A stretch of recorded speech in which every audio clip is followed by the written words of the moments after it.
This is a fan-generated show. If you would like to support us, please go to jamieglazov.com and also don't forget to subscribe to our YouTube channel.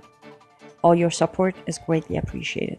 Good evening. Welcome to the Glazov Gang. Tonight, Hillary's eerie fake laugh.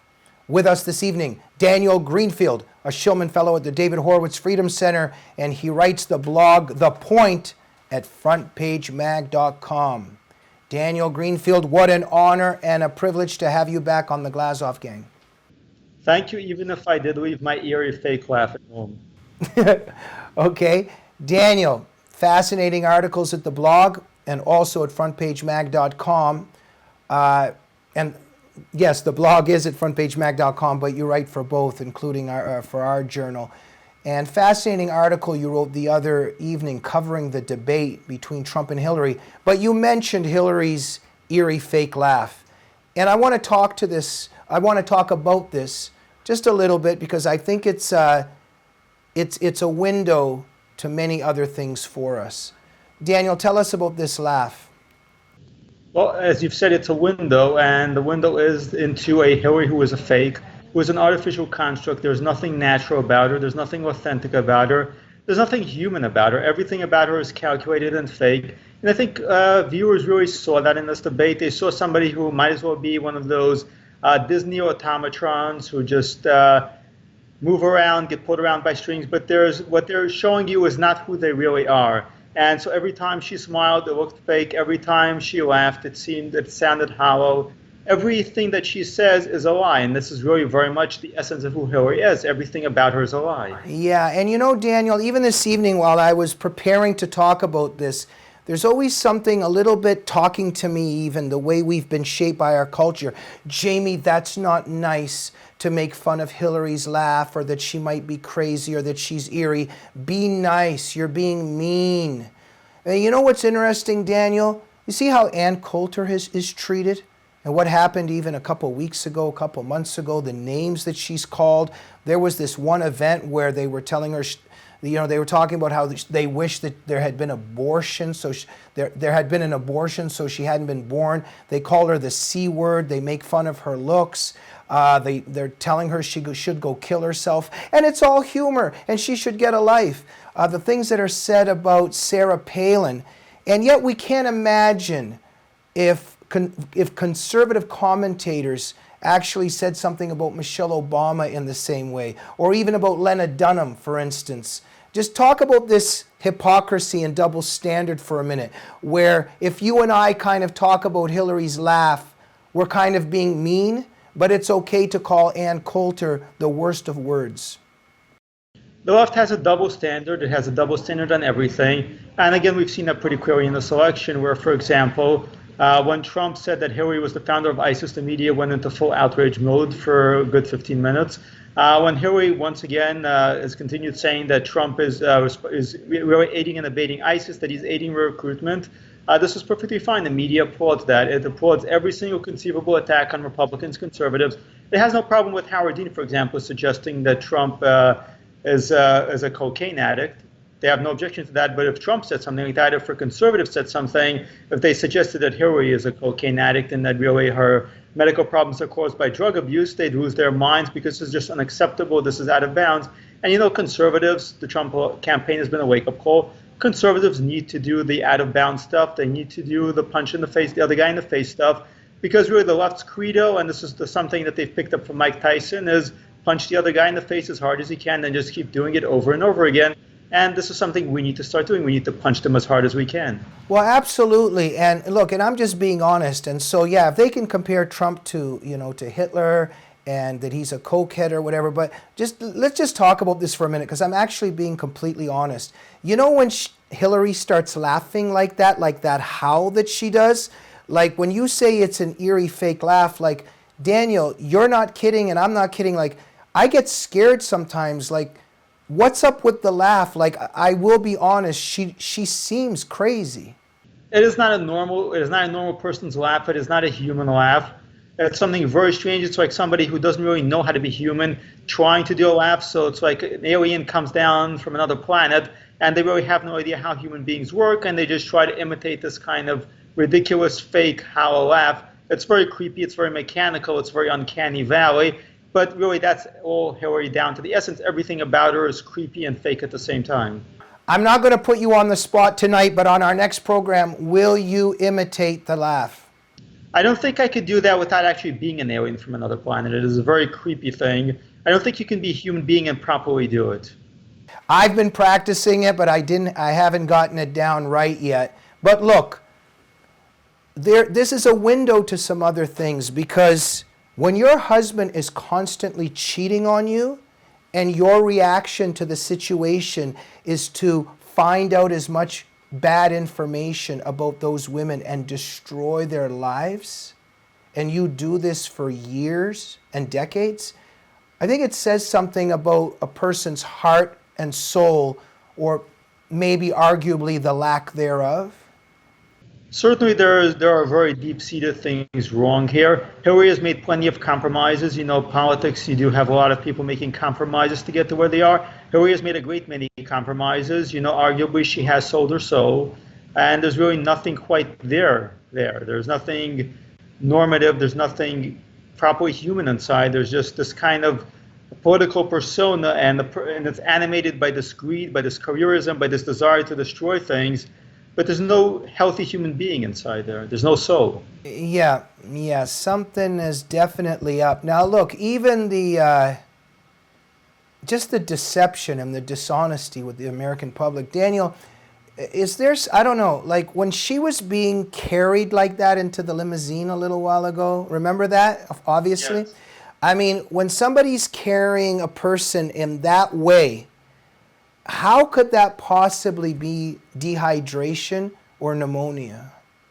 Obviously, it was neither of them. I mean, we know that Hillary is lying. And at this point, we know that Hillary is lying because she just automatically lies about everything. There's no reason to take anything she says at face value to assume it's the truth. But I mean, very clearly, this was not dehydration. She wasn't dehydrated. That was the first lie. Then they pivoted to the second lie, which is pneumonia. At some point, if there's enough pushing, if there had been enough pushing, there would have been a third lie. They would have rolled out. And you know what is the truth? The one fundamental truth about Hillary is that she's lying, that everything that she says is a lie. Is there an underlying truth? I don't know that there is one. I mean, she spent her whole life lying. She lied for her husband, as you've mentioned. She lied to cover up his crimes. She lied to cover up other people's crimes. She lied to cover up her crimes. At this point, the lying is just second nature. Back in the day, New York Times columnist William Safire just said that she's a congenital liar. That's just a statement of fact at this point. She just lies compulsively. She lies unnecessarily. Lying has become her identity. Daniel, name me one difficult question she was asked at the Trump-Hillary debate. There were no difficult questions asked of her. The only time they even directed a question to her about emails was when Trump had made it an issue, and the question that Lester Holt asked was basically, do you want to address this, which is about as dismissive and softball as you can get. There were multiple attacks aimed at Trump. There were multiple challenges to Trump. There was nothing to Hillary because obviously he very clearly favored Hillary. You write in your article that it was actually Trump against both the moderator and Hillary. That was the very surreal debate because we've seen things like Candy Crowley, we've seen things where there were a little bias. This was just bias from the top down. This was structural bias. There was structural bias in terms of the topics, and there was also structural bias purely in terms of the kinds of questions that were being asked of Trump and the kinds of questions that were being asked of Hillary. It was sort of Trump is, as Ted Cruz put it back during the original debate when he was challenging the moderators, ask these two people to attack each other. In this case, it was the question asking Hillary, do you want to say something nasty about Trump? And then it was to Trump, here's something nasty about you. How do you explain this? This was the kind of back and forth they had. Daniel, what do you think is more important to focus on in terms of who becomes president? Is it one candidate that receives money from the Saudis and has a woman at her right-hand side that's connected to the Muslim Brotherhood and might become chief of staff or secretary of state? Or is it how the other person treated an architect decades ago? That's really the very bizarre thing. This debate had a lot of bizarre moments. Certainly bringing an architect over. This architect has been mistreated by Trump. It's one of the silliest moments imaginable. I mean, you know that swing state Rust Belt voters over in Pennsylvania and Michigan are, looking, oh my goodness, he doesn't treat his architect well. He doesn't properly, fully pay everything to his architect. We can totally relate to that. It was a really ridiculous moment. Look, I just want to say for the record, in terms of the people watching this show, I have always been nice to architects, and I go out of my way to treat them very kindly. Daniel?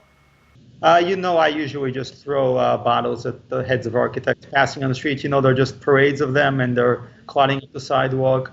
I know it's just not, it's like a Seinfeld gag. It's just not something that normal people deal with on a regular basis. Most people are not just interacting with architects regularly. So she brings out this architect, and what does this have to do with ordinary people? What does that have to do with election? And after that, it was this Miss Universe contestant whom apparently Trump called fat, and turned out she was part of a murder conspiracy. It's this ridiculous nonsense, and it completely is unreal, unrelated to the experience of the ordinary American. And here's another thing, just the out of context. Like, look, yes, I think we would all agree it's not nice maybe to criticize a woman about her weight, whatever, in general. But what they miss out on is there are certain rules for contestants in beauty pageants, and there's just certain things that they have to abide by. Whether that's right or wrong is another matter, but they miss out on that particular detail in terms of the context of how that happened. For them, the left has no problem making fun of someone's weight. If the woman is a conservative, they will have no problems making fun of her weight. During the whole Monica Lewinsky case, they had no problem making fat jokes. They had no problem with that. This is something that they decide 5 minutes ago. This is now off limits because it affects us. It's purely selective. Again, the left runs on these double standards. They're very outraged about making fun of a woman's appearance. They had no problem making fun of Michelle Malkin's appearance. They had no problem targeting her in rather vile ways. They had no problem making fun, as you mentioned, of Al Coulter's appearance. They have no problem making fun of Michelle Bachmann's appearance, of Sarah Palin's appearance. They do this on a regular basis, and then suddenly, no, you can't do this. This is out of bounds. That's a complete lie. Okay, but Daniel, look, we've got Hillary Clinton, the email scandal, jeopardizing national security, people around her pleading the fifth, Trump hurting somebody's feelings about their weight 20 years ago. I don't know. I see a lot of equivalency here. Both need the same attention. Before we go, that was my attempt at sarcasm. Daniel, you write very profound things in our last few minutes. I just want to narrow in on them a bit. You write about Hillary's pathological sense of entitlement. Could you expand on that? What do you mean by that? Hillary's convinced that she deserves to have everything, even though there's absolutely no merit there whatsoever. She is convinced that she's entitled to the highest office in the land, arguably the most powerful office in the entire planet. And she believes that she's entitled to this. Why? Because her last name is Clinton. This is really pathological behavior. She has earned nothing on merit. She has not won a single election on merit. She really rode in on her husband's coattails, and her husband's merit was rather dubious. And now she's riding Obama and Bill Clinton's coattails, and there's absolutely no merit here. There's nothing that she did that she can actually claim credit for. When you refer to her political narcissism, what do you mean? This is really the whole conflation of her own self-esteem, of her own ego with politics. At this point, she's just constantly transforming herself. She tells one lie after another. She tells one thing to one audience, another thing to another audience. What is the core of this? The core of this really is her own narcissism. It's her own conviction that she is the most important person in the world, and that she really is entitled to this. I mean, a lot of normal people would say, if you ask them to run for president, even if you offer them a 100% chance to be president, a lot of them would say, I am not prepared for this. I am not ready for this. But Hillary is convinced that she is, based on absolutely nothing. Daniel, before we go, if you were hired as a fashion critic, what would you say about her pantsuits? Burn them at the stake. Daniel, that's not very nice. Before we go, if you were the moderator of the next Hillary-Trump debate, what is one question you would ask? Well, I might just ask Hillary about the time she was caught laughing tape about the rape of a 12-year-old girl and how she helped the rapist escape justice. Do you think that any moderators will ask that question? Of course they won't. And it's very inappropriate to bring it up. Daniel Greenfield, thank you so much for joining the Glazov Gang. Thank you for having me on once more. Everybody go to the blog, The Point, at frontpagemag.com. That's what this Shillman fellow writes. It is the best blog in the world. You're missing out big time if you're not reading it. And if you like this show and like what we talk about, go to jamieglazov.com to support the show and make sure you are subscribed to the Glazov Gang YouTube channel. We're going to see you very soon. Good night.